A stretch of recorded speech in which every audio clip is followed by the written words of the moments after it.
ጧት ለወጦ ወደ ገበያ ለሚወጣ ሰው ነብዩ ዱዓ አድርገውለታል። ጧት ተነስቶ ወደ ስራ የገባ ሰው ስራውን ባርክለት ገበያውን ባርክለት ብሎ ዱዓ አድርገውለታል። እስከ 5 ይተኛል፣ ሱቅ 5 ተኩል ይደርሳል።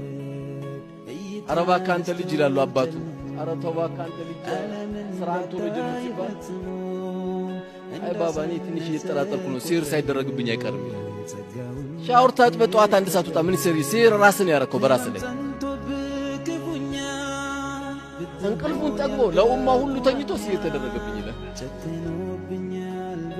አዎ የእውነት የተደረገብህ እኮ አንተ ነህ ሲር የእውነት። ግን ደስ የሚለው ያንተ ሲር ራስ ጋር ነው መድኃኒቱ።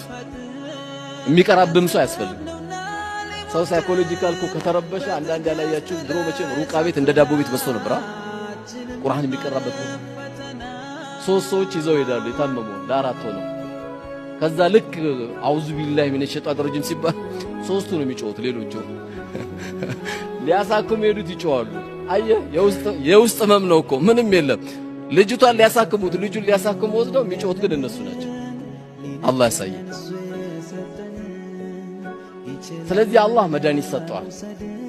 ሲር የምትፈራ ከሆነ ምንም የምትፈራው ነገር የለም። ሐስቡነላህ ወኒዕመል ወኪል። ሲደመር ደግሞ ምን ስላለ ነው አንተ ሲር የሚሰራ